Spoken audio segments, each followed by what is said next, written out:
Essa é uma pergunta importante. Você acha que o Flávio Bolsonaro, e isso foi uma declaração sua, é ou não rachador? Vou te fazer uma pergunta. O Witzel, ele queria o lugar do Flávio. Do Jair, no caso. Do Jair e Flávio. Porque o Rio de Janeiro ali é a família Bolsonaro, é o clã ali do Rio de Janeiro. Sim.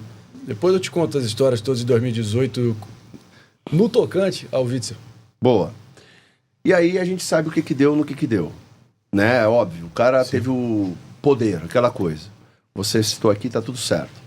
Só que ele atacava a família Bolsonaro. Sim. E ele foi um dos responsáveis pelo processo, inclusive, de investigação, perseguição, vamos chamar dessa forma, ao Flávio Bolsonaro na questão das rachadinhas, não foi?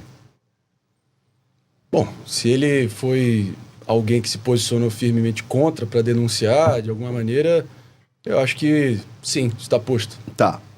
Aí vem a pergunta. Essa é uma pergunta importante. Você acha que o Flávio Bolsonaro, e isso foi uma declaração sua, é ou não rachador?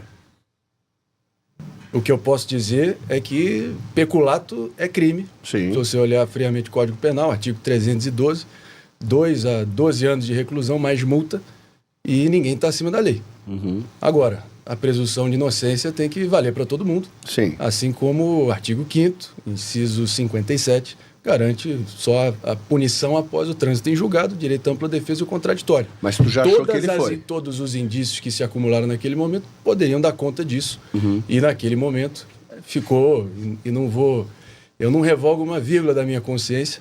E eu também acho que você olhar determinada situação que com o olhar do presente para tentar avaliar circunstâncias do passado, normalmente você, enfim, não aprecia todo o contexto. Então vamos olhar friamente aqui, sem problema nenhum. Mas por que os que indícios você... estavam postos. Isso. Mas, olhando adiante, você tem que se compenetrar de que não houve nenhuma condenação Sim, nesse ele sentido. não é culpado de nada. Isso aí é indiscutível. O processo parou lá no STF, lá no Gilmar Mendes.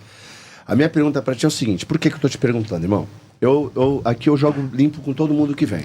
Somos dois. Eu acho que a grande diferença de qualquer candidato que venha é autenticidade e honestidade. Sim.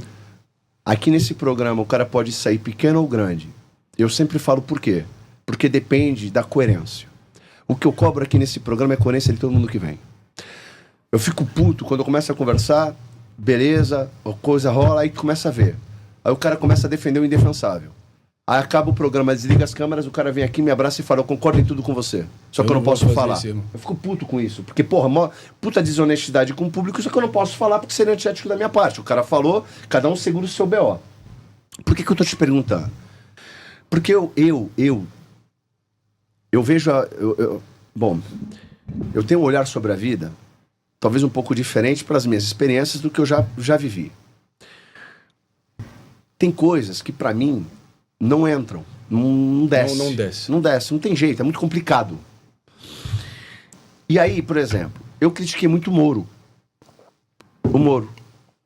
Não ele como pessoa, no sentido, tipo, histórico dele. Bom, como pessoa também eu já critiquei, porque a maneira como ele saiu do ministério, jogando charadinha, do tipo, tentaram interferir na Polícia Federal, aí saiu, preciso preservar a minha biografia e blá blá blá. A minha história pessoal, Sestaro, acho que diverge de todos esses personagens que você citou.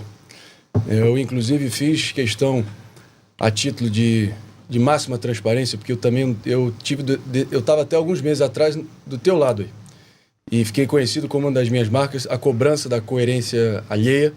Eu sei que faz parte de qualquer comunicador independente, como é o seu caso, como sempre foi o meu caso, de também tentar se ater aos bons exemplos e deixar a pessoa a ferro e a fogo ali para cobrar uma coerência. Mas no momento onde você se coloca à disposição para fazer uma construção política, os mais cínicos vão sempre falar: mas a política muitas vezes é a escolha entre o intragável e o ultrajante, é a arte do possível. E que em algum momento você vai sacrificar a sua coerência. Eu já acredito que coerência não significa imobilismo e você ficar refém de clipes virais de 5 anos atrás que eu não vou aceitar se tornarem uma algema para a construção política que pressupõe criar uma ampla coalizão, igual eu vi que o Sérgio Moro não viu, que as pessoas que te deram abraço aqui atrás provavelmente não viram na intensidade e na proximidade que eu vi, em grande parte. Jair Messias Bolsonaro se tornar o 38º presidente do Brasil na intimidade dos meus talheres dentro da minha casa. Isso eu sei. Quando eu soltei a conhecer isso, carta, quando eu fiz aquele vídeo Carta para a Direita, você até me mandou uma mensagem dizendo parabéns pela coerência. Então, eu acho que ali teve muita gente, e aí a gente pode fazer um exame de consciência, né? Mas teve muita gente que se surpreendeu com o grau de proximidade e quanto as imagens ali eram tão inquestionáveis do grau de dedicação, de proximidade que houve em 2018, quando para muitos era só uma piada aquele processo. Então a minha família abriu o próprio lar.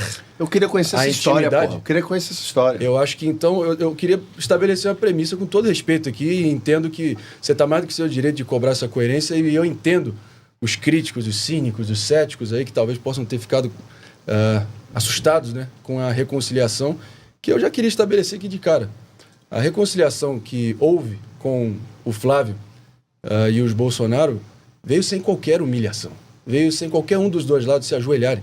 Houve um intermediário do lado do Flávio que veio procurar o meu pai 2 anos antes, muito antes de qualquer pretensão presidencial, sem nenhuma agenda político imediata. Zero. No momento onde o Bolsonaro já estava no início desse calvário jurídico que começou a se formar contra ele. Então, eu acho que, para vocês não levarem a minha palavra só como aqui literalmente, para quem pode continuar cético em relação a isso, acelera na linha do tempo. Primeiro mês de Morning Show, quando eu volto para a Jovem Pan, fui repatriado, começo a apresentar o programa ali em abril de 2024, algo em torno ali foi de junho de 2024, presença do senador Flávio Bolsonaro para defender aquela PEC que ficou taxada como a privatização das praias.